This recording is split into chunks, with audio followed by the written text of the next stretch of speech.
بسم اللہ الرحمن الرحیم اعوذ باللہ من الشیطان الرجیم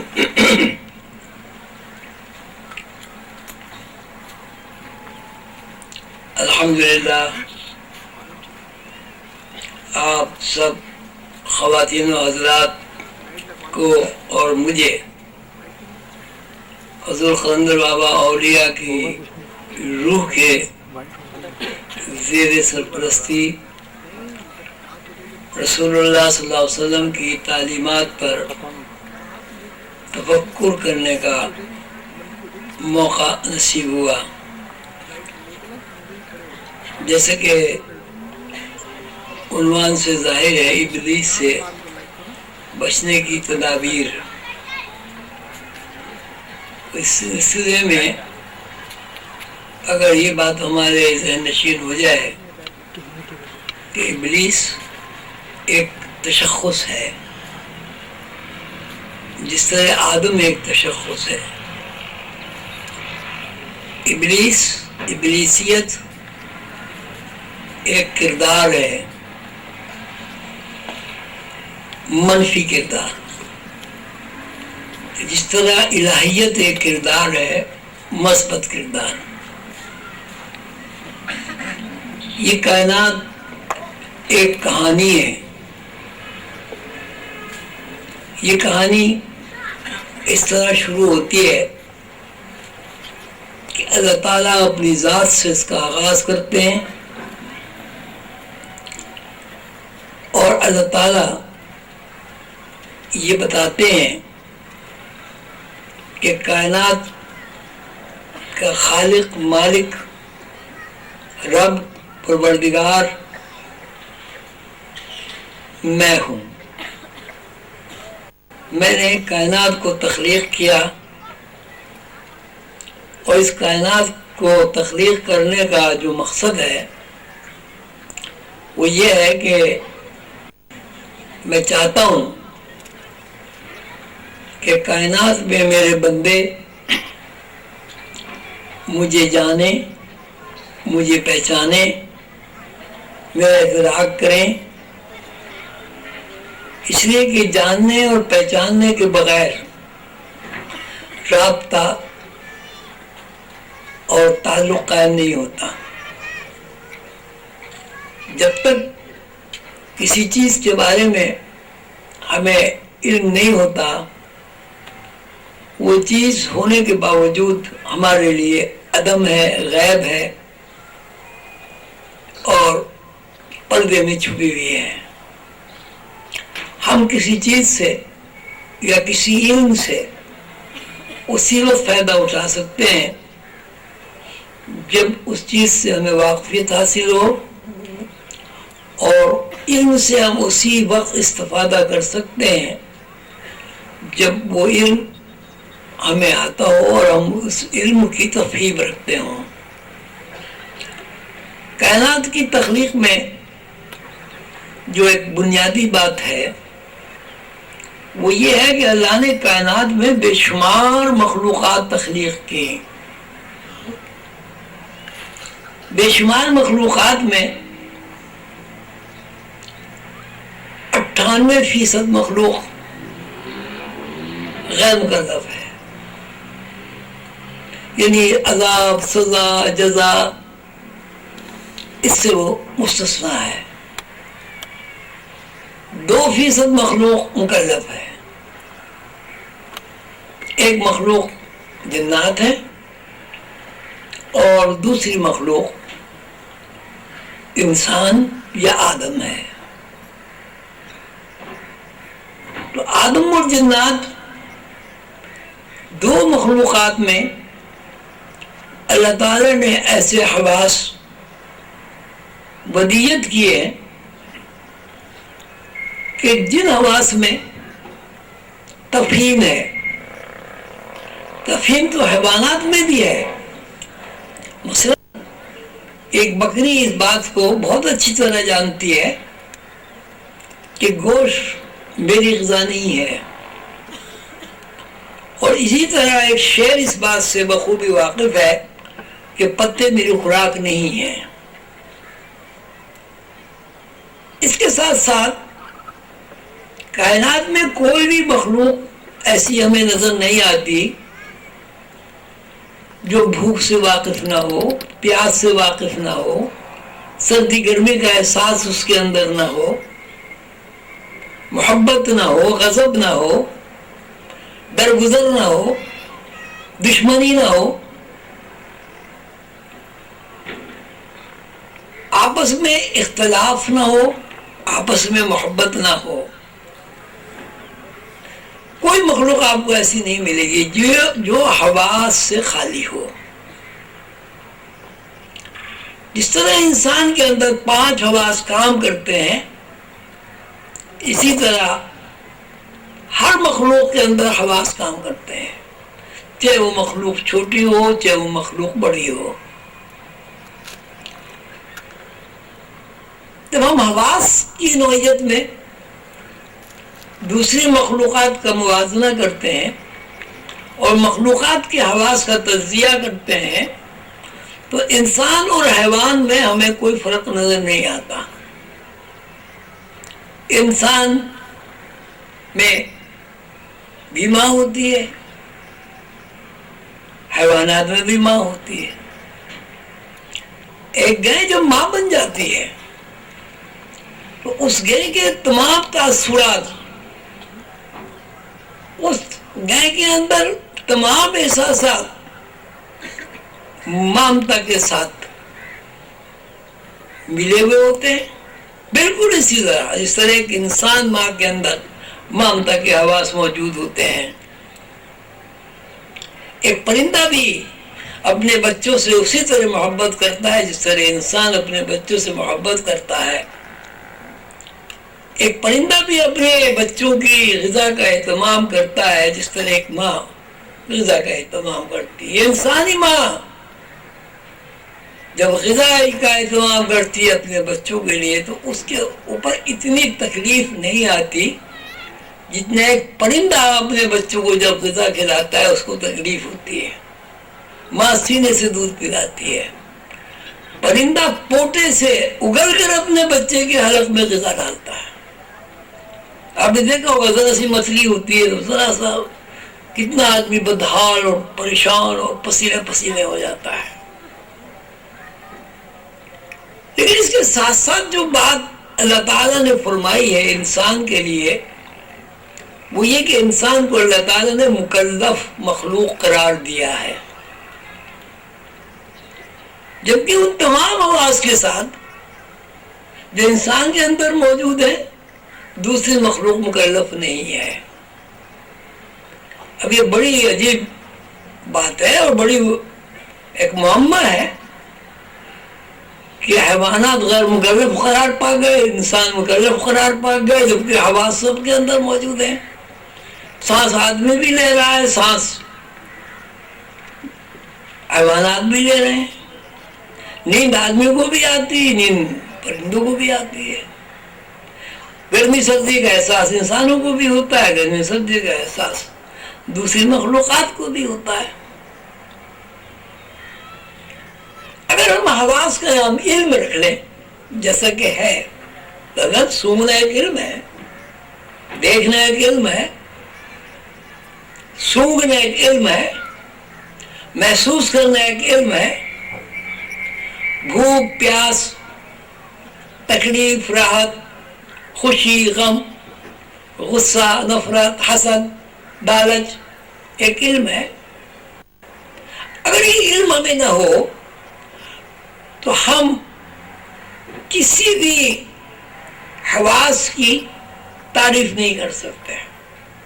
حواس کی تعریف ہی ہے کہ اس کا ہمیں علم ہو، ہم جانتے ہو کہ بھوک کیا ہے، ہمارے دماغ میں یہ بات موجود ہو کہ نیند اگر پوری نہ کی جائے تو انسان کیوں بیمار ہو جاتا ہے۔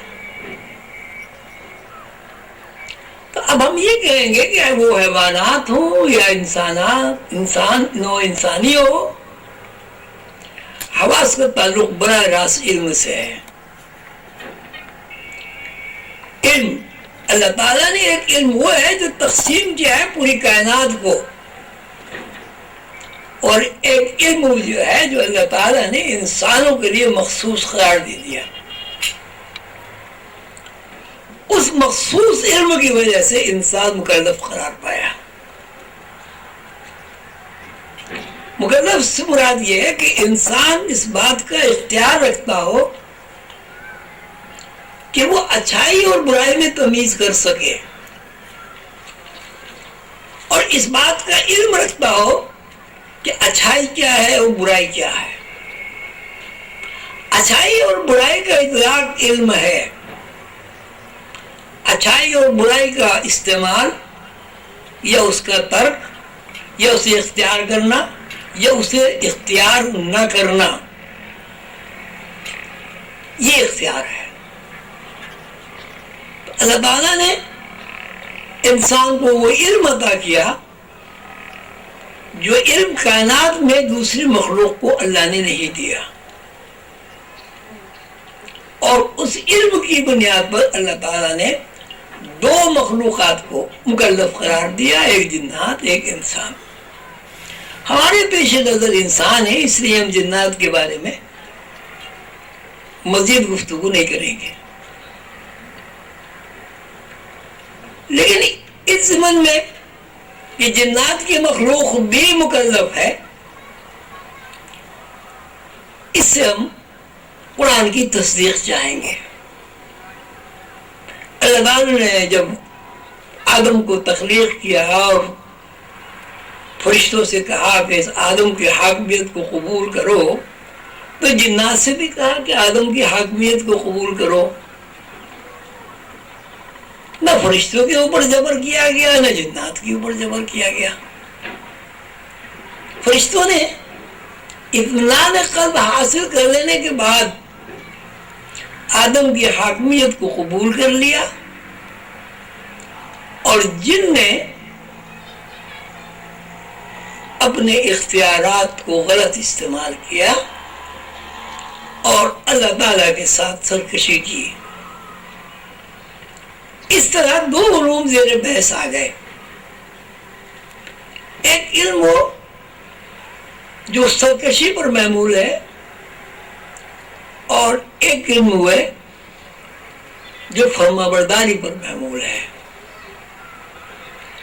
اب دو علوم کی تعریف ہم اس طرح کریں گے کہ ایک علم ہے اللہ تعالیٰ کی فرما برداری ہے، اللہ تعالیٰ کی حاکمیت کو تسلیم کرنا ہے.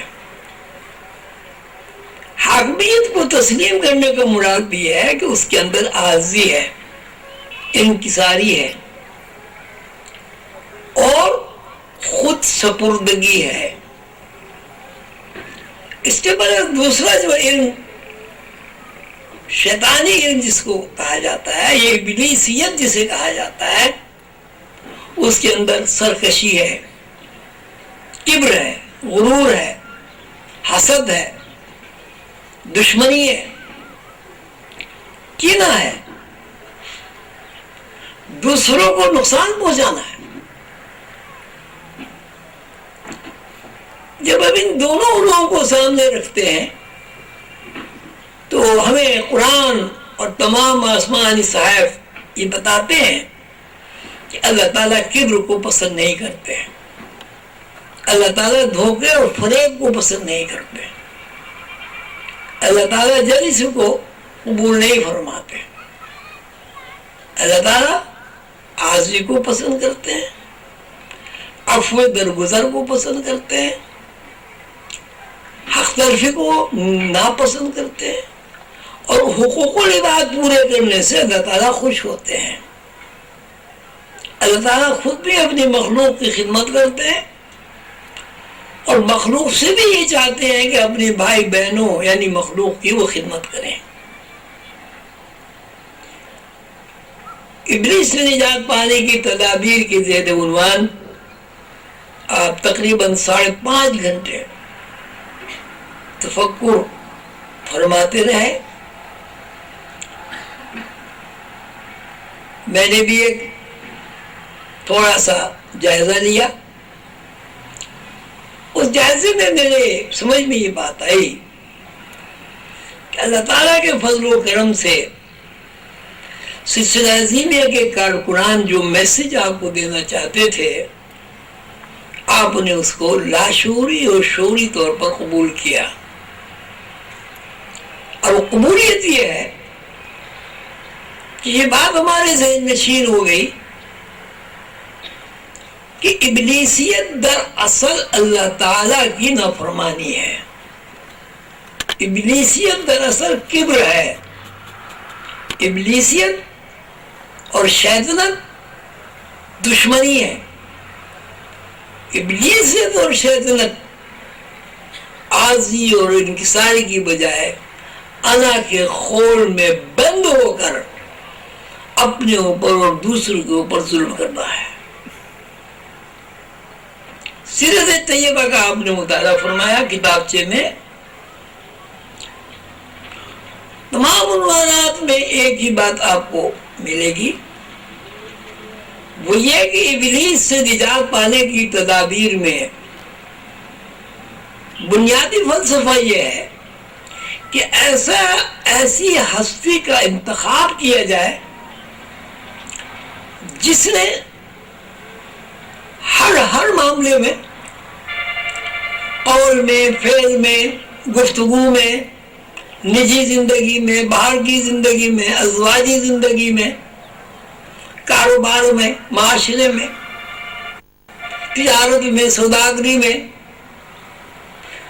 اللہ تعالیٰ کی فرمان برداری کی ہو اور ابلیس کے پھیلائے ہوئے جال کو ہمیشہ رد کیا گیا ہو. یہ جو آپ نے 6 گھنٹے یہاں اللہ کے نام پر لگائے، اس سے آپ کو فائدہ ہوا، مجھے بھی فائدہ ہوا. اور وہی فائدہ یہ ہے کہ ہمارے پاس اللہ کے آخری نبی محمد رسول اللہ صلی اللہ علیہ وسلم کا کردار، محمد صلی اللہ علیہ وسلم کا اسوہ حسنہ، محمد صلی اللہ علیہ وسلم کی ظاہری اور باطنی زندگی، محمد صلی اللہ علیہ وسلم کی معاشری اور معاشرتی زندگی، اس میں لڑائی بھی ہے، اس میں جنگ بھی ہے، اس میں تجارت بھی ہے، اس میں اولاد کے حقوق بھی ہیں، اس میں بچوں کے حقوق بھی ہیں، خاندان کے حقوق بھی ہیں، اللہ کے حقوق میں بھی ہیں. ایک مکمل رہنمائی حاصل ہوتی ہے رسول اللہ صلی اللہ علیہ وسلم کی ذات گرامی سے. اگر ہم رسول اللہ صلی اللہ علیہ وسلم کی ذات گرامی کو اپنا مقصد بنا لیں اور رسول اللہ صلی اللہ علیہ وسلم نے جو کچھ کیا ہے اس پر صدق دل سے عمل کرنے کی کوشش کریں، اور جو کچھ رسول اللہ صلی اللہ علیہ وسلم نے نہیں کیا ہے اس کو چھوڑ دیں، اس کی طرف توجہ نہ دیں، تو شیطان کی گرفت ہمارے اوپر سے ٹوٹ جائے گی. حضور پاک صلی اللہ علیہ وسلم کا ارشاد ہے کہ شیطان مجھے نہیں بہکاتا. یہ بھی ہے کہ رسول اللہ صلی اللہ علیہ وسلم کی شکل میں اگر کسی بندے کو سعادت کی زیارت کی سعادت نصیب ہو تو وہ شیطانی شکل نہیں ہو سکتی. ہمارے لیے ضابطہ حیات یہ ہے کہ ہم رسول اللہ صلی اللہ علیہ وسلم نے جو کچھ کیا ہے اس پر عمل کریں، اور جو کچھ رسول اللہ صلی اللہ علیہ وسلم نے نہیں کیا ہے اس کو چھوڑ دیں. مثلا عفو درگزر ہے. ہندا نے آپ صلی اللہ علیہ وسلم کے چچا کا پیٹ چاک کیا، جگر نکالا، اس کو چبایا، چبا کر تھوک دیا، ناک اور کان کاٹ کر رسی میں پروئے، گلے میں ہار پہن کر رقص کیا. اس کے باوجود جب ہندا نے رسول اللہ صلی اللہ علیہ وسلم سے معافی مانگی تو آپ صلی اللہ علیہ وسلم نے اسے معاف کر دیا، ویسی کو بھی معاف کر دیا۔ اب جب ہم اپنے معاملات کو سامنے رکھتے ہیں تو ہمیں یہ دیکھنا ہے کیا رسول اللہ صلی اللہ علیہ وسلم کی عفو درگزر کی صفت ہمارے اندر موجود ہے؟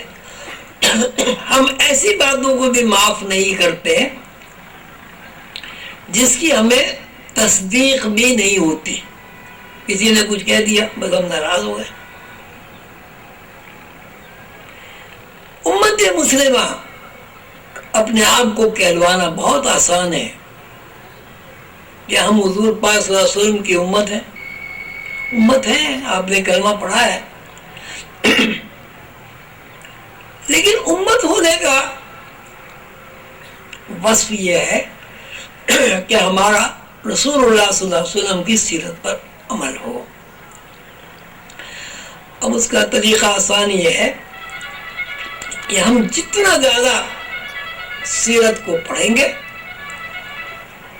اتنی زیادہ حضور پاک صلی اللہ علیہ وسلم کی حضور پاک صلی اللہ علیہ وسلم کی طرز فکر سے قریب ہوں گے۔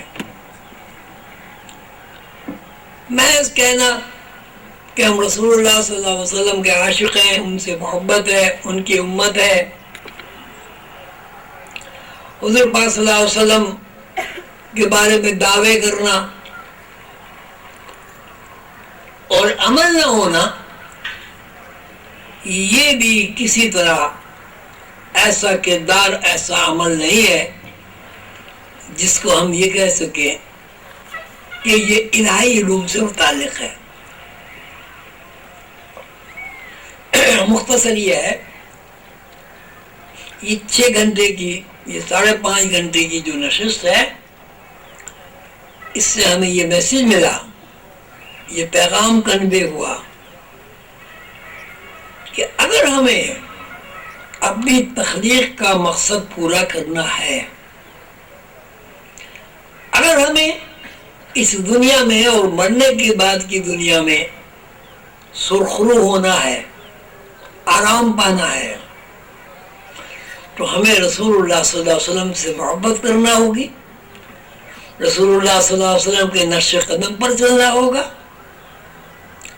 رسول اللہ صلی اللہ علیہ وسلم سے محبت کرنا اور ان کے نقش قدم پر چلنا اسی وقت ممکن ہے جب حضور پاک صلی اللہ علیہ وسلم کی سیرت کا بار بار مطالعہ کریں، ساتھ ساتھ شیطانی قوتوں کا جو غلبہ ہمارے اوپر، پوری مسلمان قوم پر، یہ ساری دنیا پر جو ہے، اس کا ہم انفرادی طور پر بھی محاسبہ کریں اور اجتماعی طور پر بھی محاسبہ کریں۔ یہی وہ پیغام ہے جو سلسلہ عظیم کے پلیٹ فارم سے آپ کو دیا جا رہا ہے۔ میری دعا ہے کہ جس ذوق، شوق، محبت، خلوص اور ذہنی یکسوئی کے ساتھ آپ نے اس ورکشاپ میں دلچسپی لی اور اپنی ذہنی صلاحیتوں کے مطابق سوچ بچار کیا، اللہ تعالیٰ ہمیں اسی طرح رسول اللہ صلی اللہ علیہ وسلم کی ذات گرامی کے متعلق سوچنے، تفکر کرنے اور ان کی طرز فکر حاصل کرنے کی توفیق عطا فرمائے۔ 5-6 گھنٹے آپ مسلسل اللہ اور اللہ کے رسول کے لیے بیٹھے رہے،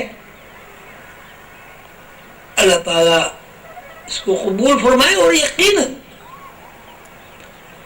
قبولیت کی صورت یہ ہے کہ اتنی دیر تک ہمیں بیٹھنے میں نہ کوئی تکلیف ہوئی، نہ کوئی پریشانی لائق ہوئی، نہ کوئی تکرار ہوئی، نہایت ذوق سے، شوق سے، خوشی سے ہم نے مطالعہ کیا اور تفکر کیا۔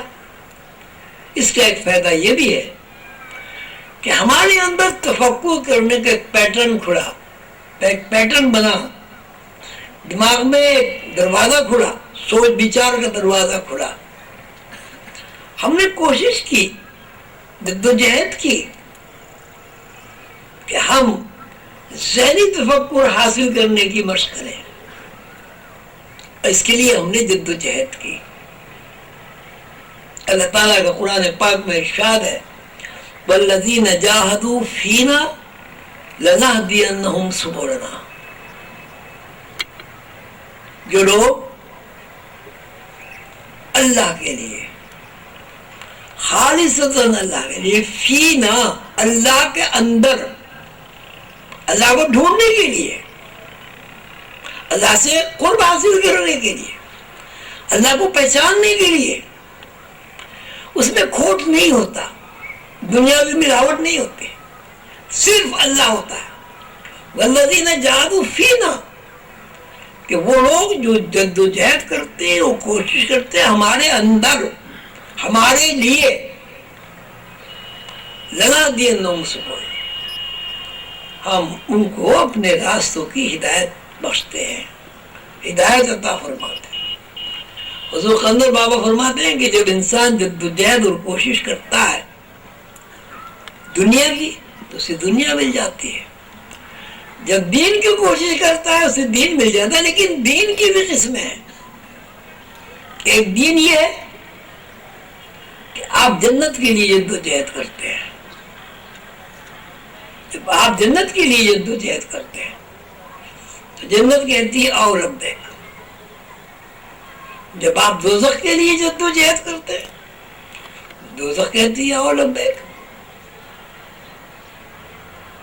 جب آپ دنیا کے لیے جدوجہد کرتے ہیں دنیا کہتی ہے آؤ لبیک. اور جب آپ اللہ کے لیے جدوجہد کرتے ہیں تو اللہ کہتا ہے یا عبدی لبیک، آ میرے بندے آ، میں تجھے نوازوں گا، تجھ سے قریب ہوں گا. اور اللہ تعالیٰ دور نہیں ہے. اللہ تعالیٰ نے قرآن پاک میں بار بار یہ فرمایا ہے کہ اگر کوئی ذات، کوئی ہستی انسان کے قریب ہے، وہ تو سب سے زیادہ قربت اللہ تعالیٰ کو ہے. آپ آئینے کے سامنے کھڑے نہ ہوں، کبھی آپ کے بال نظر نہیں آئیں گے. آپ کو اپنی گھڑی کبھی نہیں آتی، کمر بھی نہیں آتی، وہ اپنا دل بھی نظر نہیں آتا جس دل کے اوپر آپ کی ساری بلڈنگ کھڑی ہوئی ہے. لیکن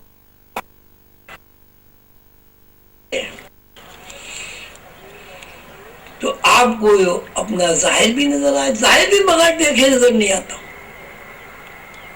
جس طرح دیکھنے سے ظاہر نظر آتا ہے، اس طرح جدوجہد اور کوشش کرنے سے اور دیکھنے سے باطن بھی نظر آ جاتا ہے.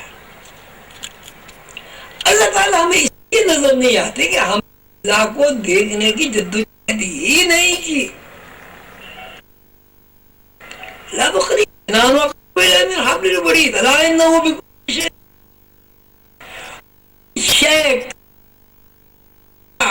نہیں ہے جس کو اللہ نے احاطہ نہ کیا ہو.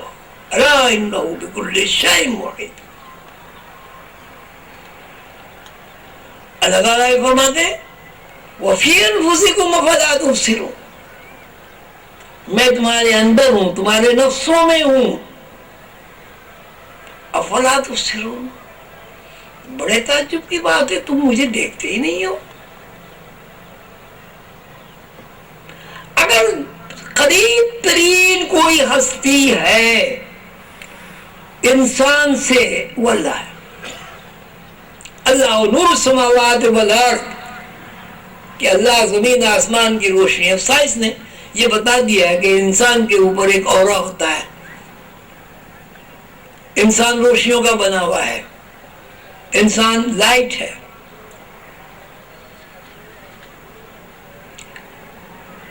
تاروں میں بجلی چل رہی ہے، آپ سوئچ آن نہیں کریں گے بلب کبھی روشن نہیں ہوگا. بلب روشن نہ ہونے کا مطلب یہ ہرگز نہیں ہے کہ تاروں میں سے بجلی ختم ہو گئی ہے. اسی طرح ہر انسان کے اندر اللہ کا نور دوڑ رہا ہے. اللہ نور السماوات والارض، اللہ کی روشنیاں دوڑ رہی ہیں. آپ چونکہ ان روشنیوں سے استفادہ ہی نہیں کرنا چاہتے، اس کو دیکھنا ہی نہیں چاہتے، یعنی سوئچ آن ہی نہیں کرنا چاہتے، تو آپ کے گھر میں تو اندھیرا رہے گا۔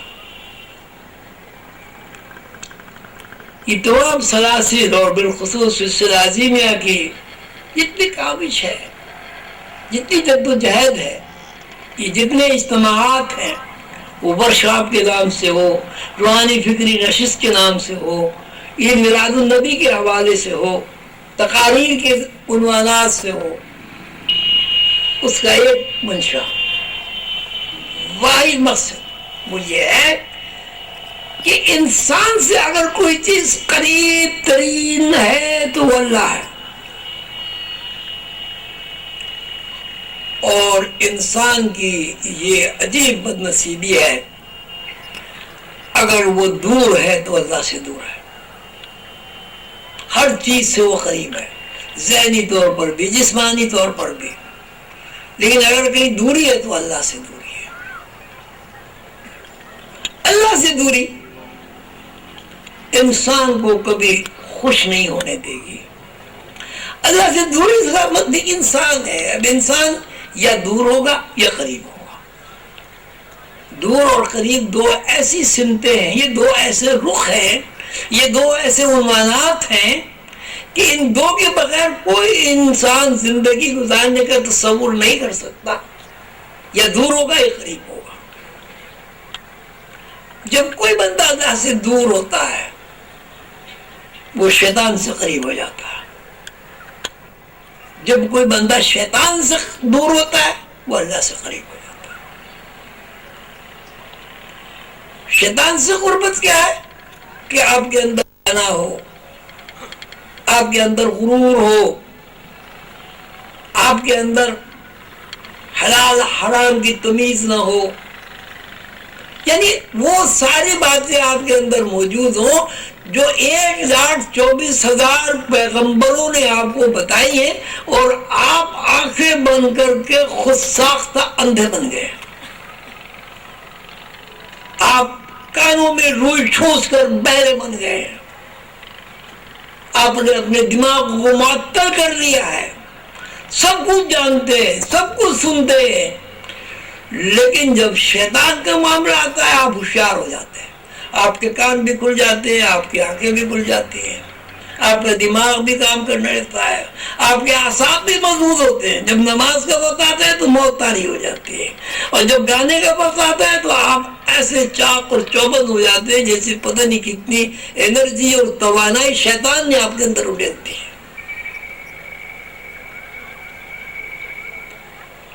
اللہ سے قریب ہونا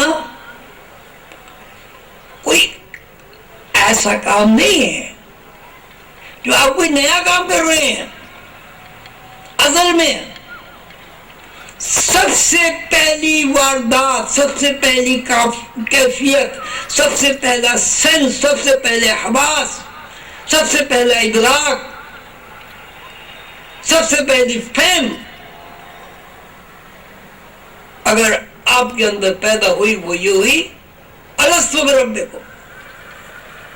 اللہ تعالیٰ نے تمام روحوں کو مخاطب کر کے کہا میں تمہارا رب ہوں۔ جو روح نے آواز سنی، پہلی بات تو یہ کہ روح نے اگر آواز نہیں سنی تو جواب کیسے دیا؟ دوسری بات یہ کہ روح نے اس بات کا اقرار کیا کہ آپ ہمارے رب ہیں، اگر اللہ کو روح نے نہیں دیکھا تو کیسے اقرار کیا؟ تو آپ کی پہلی کیفیت، پہلے حواس، پہلا ادراک، پہلی فہم، پہلی عقل، پہلا انتخاب اللہ ہے۔ الستو بربکم، میں تمہارا رب، کیا میں تمہارا رب نہیں ہوں؟ اختیار دیا اللہ تعالیٰ نے کہ تمہارا دل چاہے قبول کرو، تمہارا دل چاہے قبول نہ کرو۔ الستو بربکم، کیا میں نہیں ہوں تمہارا رب؟ کچھ لوگوں نے کہا کہ آپ ہمارے رب ہیں، کچھ لوگوں نے خاموش ہو گئے۔ تو یہ اختیار آپ کو اللہ تعالیٰ نے ازل میں تفویض کر دیا۔ وقت بہت کم ہے، مغرب کا وقت ہو گیا ہے۔ مختصر یہ ہے کہ آج کی اس نشست کا مقصد یہ ہے کہ ہم رسول اللہ صلی اللہ علیہ وسلم کی تعلیمات پر سخت دل سے عمل کریں، اور صرف دل سے عمل اس وقت ہوگا جب ہم رسول اللہ صلی اللہ علیہ وسلم کی سیرت طیبہ کا بار بار بار بار بار بار مطالعہ کریں. آپ سب حضرات تشریف لائے، آپ کا بہت شکریہ. میری دعا ہے کہ اللہ تعالیٰ مجھے اور آپ کو صراط مستقیم پر قائم رکھے، اور سلسلہ عظیمیہ کے پلیٹ فارم سے حضور قلندر بابا اولیاء کی نسبت سے، رسول اللہ صلی اللہ علیہ وسلم کی محبت سے، اللہ تعالیٰ کے فضل و کرم اور انعام سے ہمیں جو علم حاصل ہوئے ہیں یا ہوتے ہیں، ہماری ذمہ داری ہے کہ ہم ان علوم کو دوسرے لوگوں تک بھی پہنچائیں. آپ حضرات کا بہت شکریہ. السلام علیکم ورحمۃ اللہ وبرکاتہ.